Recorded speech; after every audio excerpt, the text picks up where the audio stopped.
Moja comandă de pe site-ul Charlotte Tilbury.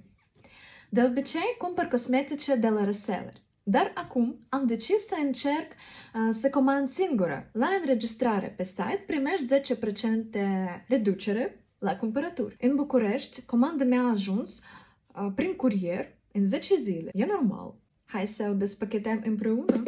Până și cutie de carton este branduită. Wow!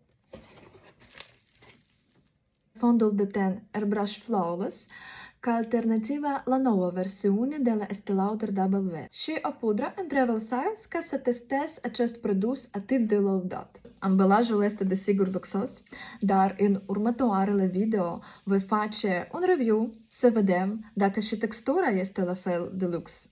Și în cutie au fost mostre de concealer 8 nuanțe și o cremă Charlotte's Magic Cream. So cute!